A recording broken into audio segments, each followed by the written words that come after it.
자, 이러면 준비된 재료를 한번 섞어 보도록 하겠습니다. 자, 가루를 크림화된 버터와 섞을게요.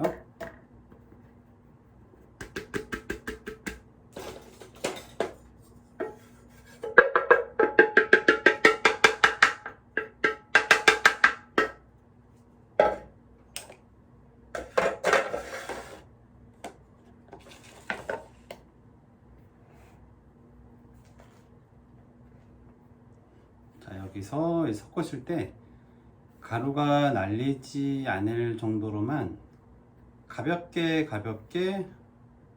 섞어 주시면 돼요. 물론 뭐 기계를 사용할 때도 마찬가지로 저속으로 가볍게 섞어 주셔야 되고요.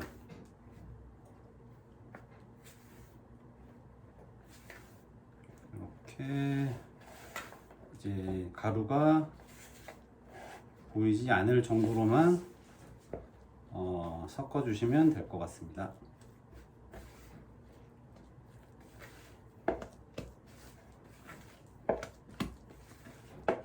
이 과정에서 저희가 처음에 말씀드렸던 게 뭐 파우더류의 재료를 섞어서 다른 맛을 내려고 할 때, 그때는 이제 밀가루 가루 안에 파우더를 계량을 같이 해주시고 채를 내려주시고 그리고 나서 섞어주시면 돼요.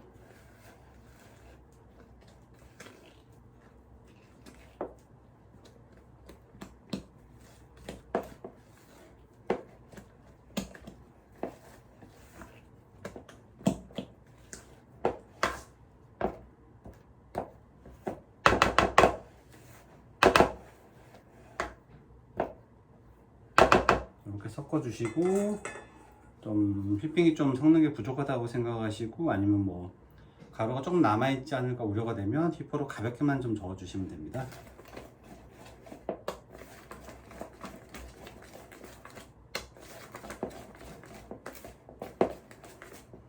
자, 이렇게 마무리해 주시면 되고요. 이제 저희가 마지막으로 넣어야 할 게 이제 우유나 생크림 있죠? 여기 안에 이제 뭐 티베이스의 어떤 재료를 가지고 그 티베이스의 향이나 맛을 내고 싶으시면 이런 우유나 생크림에 충분히 우리신 다음, 그리고 추가적으로 가루에 좀 더 첨가를 하신 다음, 이중으로 하신 다음 작업을 해주시면 뭐 약한 티의 맛을 충분히 좀 낼 수 있지 않을까 하는 생각이 듭니다. 이거는 양이 그렇게 많지 않기 때문에 한 번에 넣어 줄 거고요.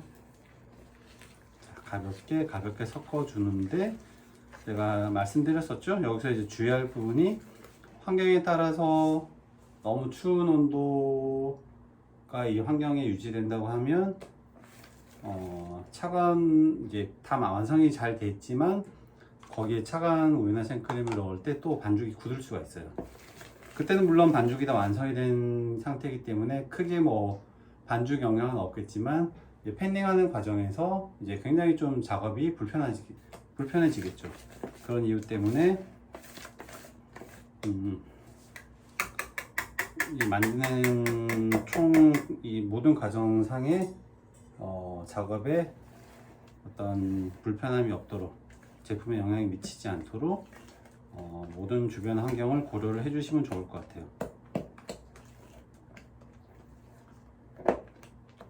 자, 이렇게 매끈한 반죽이 완성이 됐고요.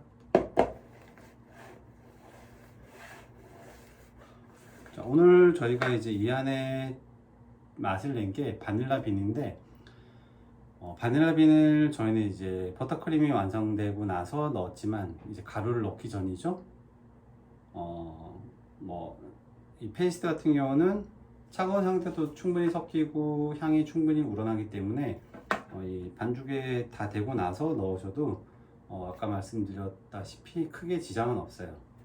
크게 지장은 없다는 점 한 번 더 말씀드리고, 자, 바닥이나 벽에 있는 제대로 섞이지 못한 재료들을 충분히 잘 정리를 해주시고, 이제 패닝을 해주시면 될 것 같아요. 자, 패닝하는 데 있어서 저희가 말씀드렸다시피 이제 겉에 버터를 발라준다고 했었죠. 버터를 발라줄 거고요. 이제 포마드된 상태의 버터를 이런 식으로, 잘 안 보이시죠? 이런 식으로 바닥에 발라주시면 돼요. 너무 얇은 양의 버터를 바르실 필요는 없고요.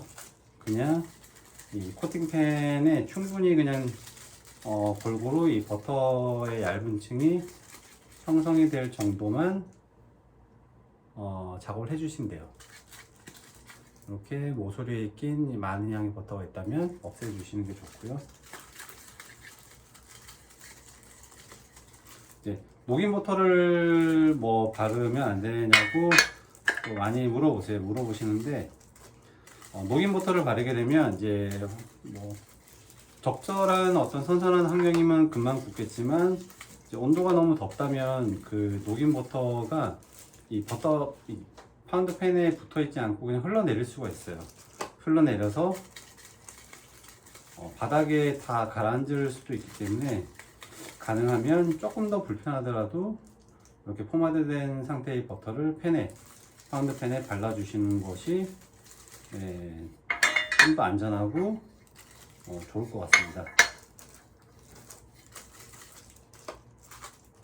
이렇게 버터를 바르고 충분히 발라서 팬에 얇게 코팅되도록 없애주시는 게 좋아요.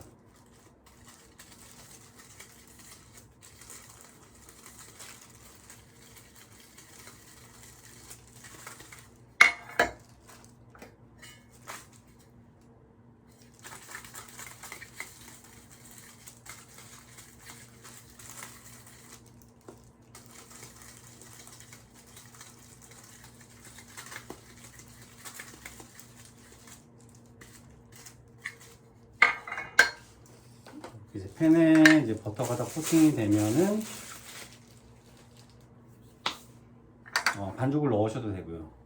아니면 좀 더 안전하게 구워져서 나온 파운드 케이크를 좀 빼고 싶으시다면 밀가루를 한번 살짝 코팅해 주시는 것도 좋아요. 한번 해볼게요.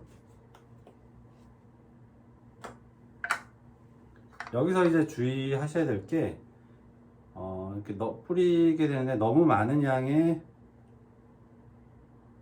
밀가루를 넣으시게 되면 그 밀가루가 이 케이크에 묻어 나올 수가 있어요. 이제 그런 이유 때문에 그냥 옆면에만, 이제 겉면이죠, 버터가 코팅되어 있는 부분에만 가볍게 섞일 수 있게끔 이런 식으로 많은 부분이 있다면 한번 털어내 주시는 게 좋고요. 털어내서 이렇게 얇게만 입혀줄 수 있게.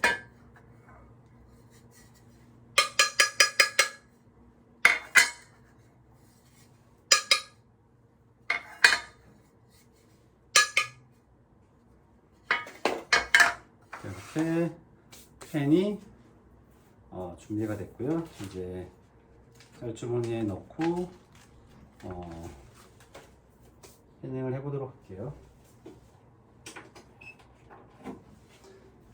패닝을 할 때는 이제 동일한 양을 패닝을 해야 되기 때문에 그람수가 굉장히 중요해요. 그람수가 굉장히 중요하고요. 그래서 이럴 때는 저울을 사용해서 패닝 해주시는 것이 좋습니다.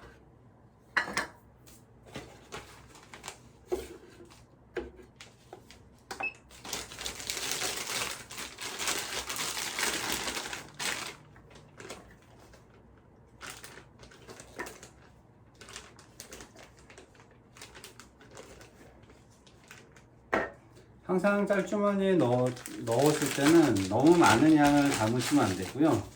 한 3분의 2 정도만 담아주시는 게 좋아요. 너무 많은 양의 반죽을 담으시면 이제 막 뒤쪽이죠. 뒤쪽으로 막 삐져나올 수도 있어요. 그렇기 때문에 가능하시면 3분의 2 이상의 반죽은 넣지 않는 것이 좋겠습니다. 얼마만큼이 적절한 양인지 한번 체크 한번 해볼게요.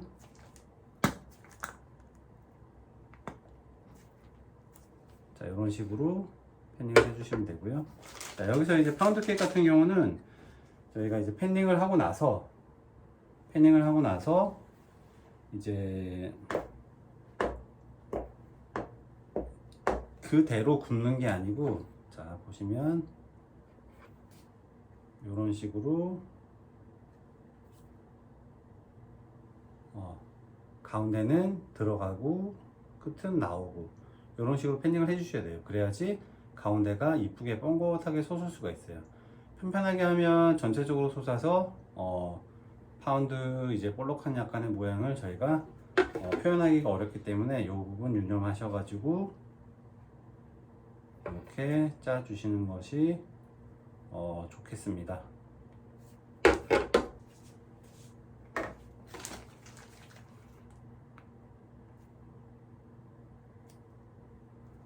자,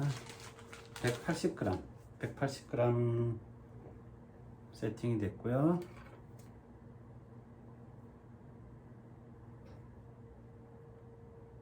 자, 이렇게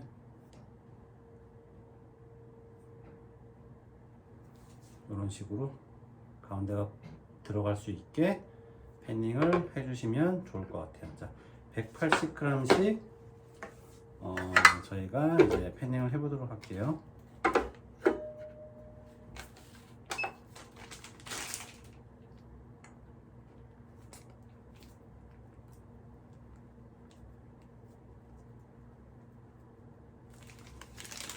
파운드 케이크는 한번 이제 구워져서 나오면 이제 뭐 커팅을 하거나 하지 않고 일반적으로 그대로 판매하는 게 일반적이고, 아니면 뭐 큰 사이즈의 파운드 케이크를 만들게 되면 물론 커팅을 해서 조각 형태로 판매를 하기도 하지만, 보통 이제 선물용으로 많이 나가다 보니까 커팅을 하지 않고 많이 판매를 해요. 그래서 가능하시면 그람 수가 동일할 수 있게 팬닝을 해주시면 좋을 것 같아요. 어떻게 보면 가장 기본이 되는 뭐 표현 말이긴 한데, 이런 것들을 좀 숙달됐다고 하셔서 지키시지 않고 그냥 눈대중으로 그냥 이렇게 팬닝 하시는 분들도 간혹 있어요. 그렇게 하지 않는 것이 가장 좋다는 거 말씀을 드리고요. 자, 이렇게 180g씩 저희가 팬닝을 해볼게요.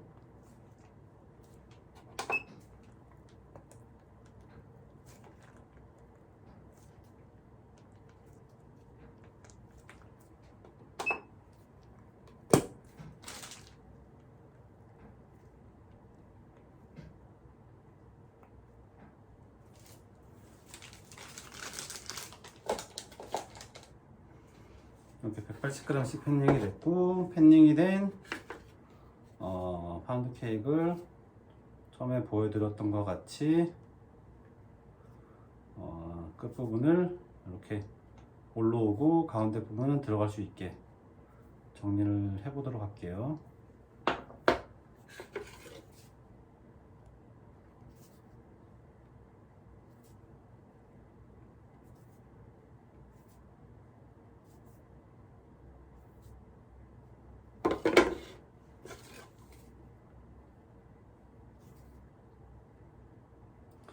지금 현재 클리마 상태가 잘 되어 있지만 클리마 상태가 제대로 되어 있지 않고 이제 뭐 분리가 나 있다, 그 상태에 가루를 섞고 하면은 충분한 볼륨감도 일어나지 않고 이제 반죽이 무거워지면서 안에 기공이 좁아지면서 식감도 부드럽지가 않을 거예요. 이제 그런 부분이 있기 때문에 작업하실 때 약간의 분리가 났다, 근데 가루를 섞었을 때 괜찮네 하시고 그냥 구워 버리시게 되면은 좋지 않은 결과물이 나오기 때문에 그 부분 좀 주의를 하셔가지고 크리마를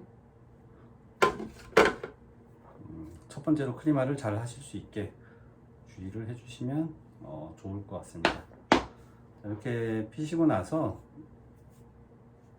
끝부분을 좀 정리를 해주시면 이제 구워져 나올 때 끝에가 막 타지 않고 깔끔하게 만들어질 수 있다는 점 참고를 해주시고요. 자, 그러고 나서 이제 여기에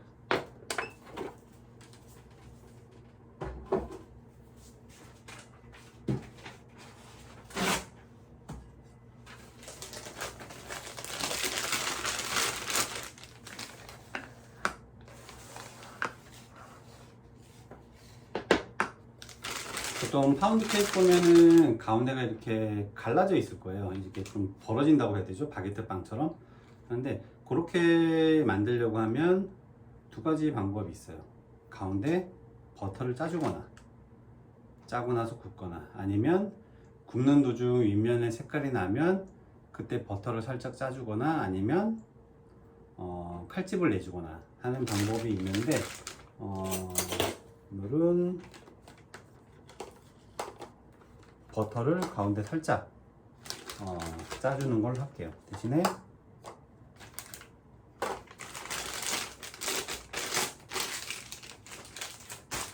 굉장히 가늘게 짜주시는 것이 좋아요. 너무 굵게 짜면은 이제 이쁘지가 않게 나오거든요. 그걸 좀 주의하셔가지고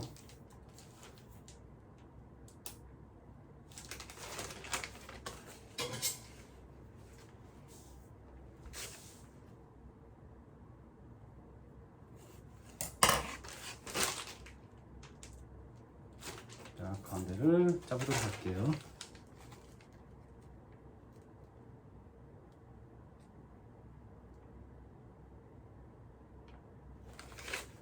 이렇게 가운데 버터를 얇게 짜주시면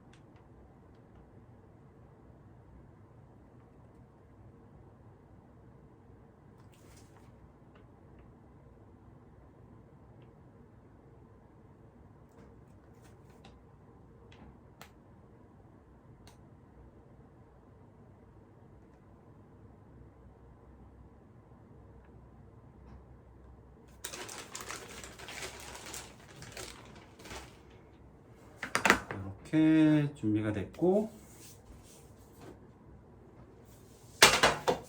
팬에 넣고 170도에 이제 한 구워보도록 하겠습니다.